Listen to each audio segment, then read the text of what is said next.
శ్రీనివాస్. నేను 6వ తరగతి చదువుతున్నాను. జెడ్పీహెచ్ఎస్ రాయకోడ్లో.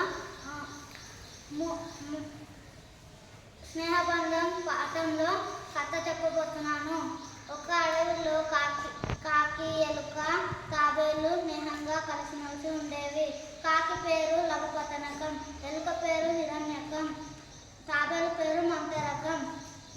ఈ ముగ్గురు స్నేహితులు ఎప్పుడు కలిసిమెలిసి ఉండేవి. ఒకరోజు జింక పరిగెత్తుకుంటూ వీళ్ళ దగ్గరకు వచ్చింది. ఎందుకైనా మంచిదని తాబేలు నీటి మడుగులోకి జారుకుంది.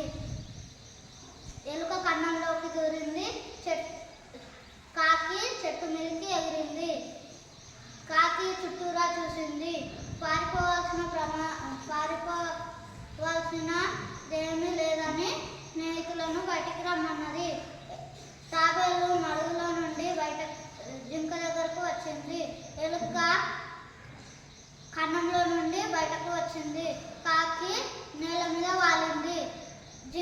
తాబేలు జింక నువ్వు ఎందుకు ఇక్కడికి పరిగెత్తుకుంటూ వచ్చావు అని అడిగింది. జింక, నేను చిత్రాంగుణ్ణి, నన్ను ఒక వేటగాడు వెంబడిస్తున్నాడు, అందుకే నేను దారి తప్పి ఇక్కడికి వచ్చాను. నాకు కూడా మీ స్నేహం కావాలి, మీతోనే స్నేహంగా ఉంటాను అని అంటుంది. ఇప్పటి వరకు మేము ముగ్గురం స్నేహితులం ఉన్నాము. ఇప్పుడు నువ్వు కూడా మాతో స్నేహంగా ఉండు అని అంటాయి. నలుగురు స్నేహితులు కలిసిమెలిసి ఎప్పుడు ఉండేవి. ఒకరోజు సాయంత్రం కాగానే కాకి, ఎలుక, తాబేలు ఒక చోట కలిశాయి. మేతకు వెళ్ళిన జింక మాత్రం ఇంకా రాలేదు. జింక కోసం ఈ ముగ్గురు స్నేహితులు అల్లాడిపోతున్నారు. ఈ ముగ్గురు స్నేహితులు ఎలా వెతకాలని ఆలోచిస్తుండగా ఎలుకకు ఎలా వెతకాలో అర్థం కాలేదు. తాబేలు వెళ్ళి వెతుకుతుందేమో అనుకుంటే తాబేలు నెమ్మదిగా నడుస్తుంది. కాకి మెదడులో తలుపుకున్న ఒక ఆలోచన మెరిసింది. కాకి రెక్కలు విప్పి పైకి చూసి రిబ్బున ఎగిరింది. కళ్ళార్పి చుట్టూరా చూసింది. కాకి కళ్ళు ఒక దగ్గర ఆగాయి. కాకి నేల మీద వాలి, ఓ మిత్రమా, నీకు రావాల్సిన అపాయమేనా ఇది? నీలాంటి మంచివాడికి రావాల్సిన అపాయం కాదు ఇది అని అంటుంది. నువ్వు ఈ అపాయంలో నుండి ఇప్పుడే బయటపడాలి అని అంటుంది. జింక, నేను బయటకు రావాలంటే ఎలుకను తీసుకురా, ఎలుక వాళ్ళ తాళ్ళను కొరికేస్తే నేను బయటకు వస్తాను అంటుంది. కాకి జింక ఎక్కువసేపు ఎదురు చూడకుండా ఉండగానే ఎలుకను తీసుకొని వస్తుంది. ఎలుక కిందికి దిగి బలతాళ్ళని కొరికేస్తుంది. జింక, ఎలుక ముగ్గురు స్నేహితులు అపాయంలో నుండి బయటపడి వెళ్తూ ఉండగా తాబేలు ఎదురుపడింది.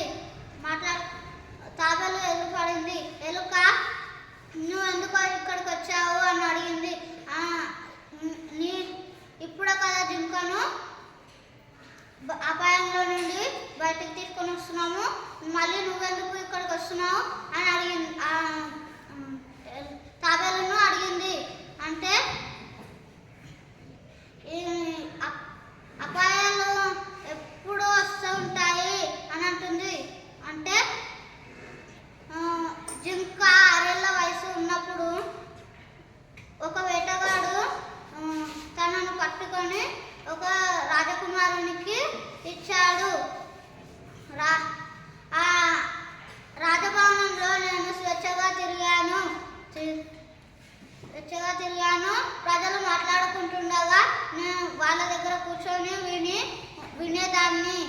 ఒకరోజు నన్ను రాజభవనంలో పిల్లలు నన్ను ముందుకు తరిమితే నేను పూల తోటలోకి వెళుతుండగా అందులో స్త్రీలు విహారిస్తున్నారు. వాళ్ళు నన్ను చూసి నన్ను ఒక స్తంభానికి కట్టేశారు. అడవి వాన వాన కురిసింది. వాన భారీ వర్షం కురిసింది. నా మీద కూడా వాన చినుకులు పడ్డాయి. చల్లని గాలి వీస్తున్నది. అప్పుడు నా కుటుంబం, నా స్నేహితులు, నేను పుట్టిన అడవి నాకు గుర్తుకొచ్చింది. ఈ మాట నేను మానవ భాషలో అన్నాను. అది వినిన రాజకుమారుడు తన సైనికుల దగ్గరకు వెళ్ళి ఈ జింకను అడవిలో వదిలేసి రమ్మన్నాడు. ఆ సైనికులు అడవిలో వదిలేస్తే వాళ్ళ కుటుంబంలో వాళ్ళ స్నేహితులతో